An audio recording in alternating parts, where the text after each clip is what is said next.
Today, we're going to be talking about some of the names you will hear on the job site, what we call people. And we're going to visit with my friend, a construction professional who's bilingual and bicultural, Carlos Martinez.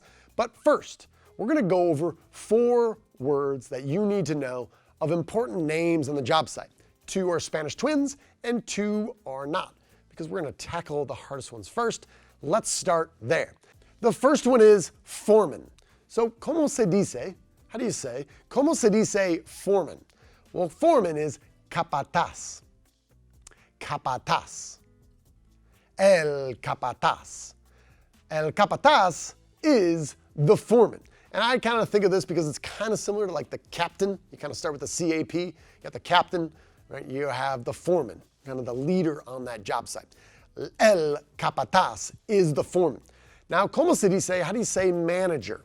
Manager is gerente. Gerente. Gerente. Gerente is the manager. So it's kind of a general catch-all term for anyone who is a manager on the job.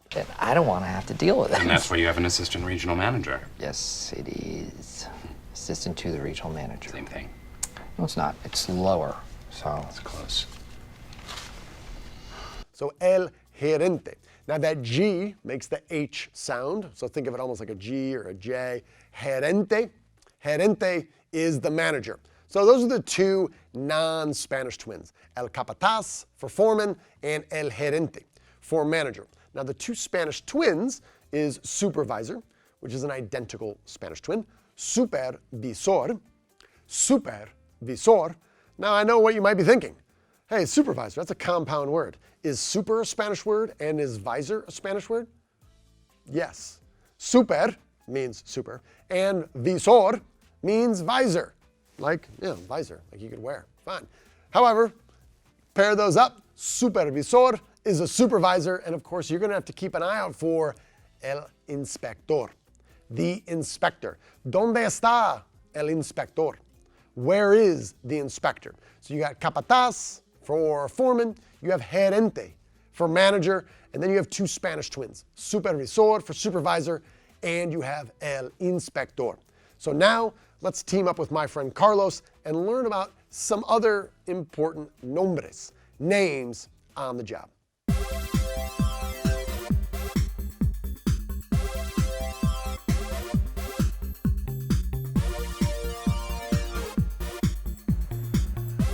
Bienvenidos, welcome back.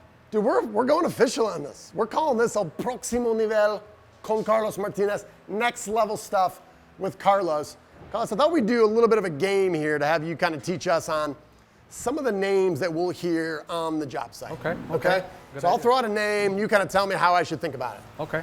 One that I think a lot of folks like me, tall, skinny gingers, think about when we hear is the word gringo. Mm-hmm.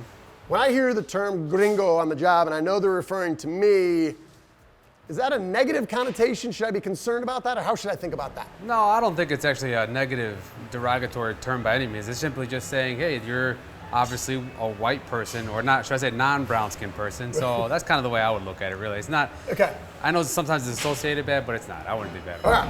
What about amigo? We hear amigo a lot, right? That's freshman year. First week of high school Spanish. Yeah, it's typically basic level stuff right there with Spanish. So if you don't know amigo, then we got to start on square one. I think that's good. That's obviously a very friendly term. What about compa? What does compa mean? Compa, same thing. It's just like, hey, what's up, brother? It's basically what it comes down to, brother. Okay. So if they call you compa, that you've kind of gained a little bit of their trust. That's good. You're getting closer there. Yes. All right. What about vato? What does vato mean? Vato means dude. Dude. If you just say, hey, ¿qué pasó, vato? It means like, what's up, dude? I'm the dude. So that's what you call me, you know? That or his dudeness or duder or, El Duderino if you're not into the whole brevity thing. What about primo? I've heard that a lot. Hey, oye, primo, ¿qué onda? What's primo mean? So primo actually means cousin. Okay. So if you really be primo, then you're really up there with the friendship level. All right, so we're moving from compa into primo. We're getting closer and closer. Right. All right. Let's see. What about way? We hear this a lot. ¿Qué onda, way? ¿Qué tal, way? Like, what's that mean? So that's another word that's kind of like compa. It's like dude. Or, Yeah. So it's kind of like, hey, what's going on, brother, or whatever. Yeah. So for the most part, way is not, I wouldn't be too worried about it. If someone calls you way, that's because saying like dude. So that's always Alright. a good word. I think that's all I got. Did I skip any? Did I You miss might any? skip the most important one. So The if most you're, important one? If you're an authoritative figure, Yeah. they'll call you ¿Qué pasó, jefe? El jefe. So jefe, if they call you a jefe, then you know that you're important to them. Yes. Now, my brother's name is Jeff. They also called him Jefe. Is that also if your name is Jeff? No, Jeff? you might have had drop the E. Yeah.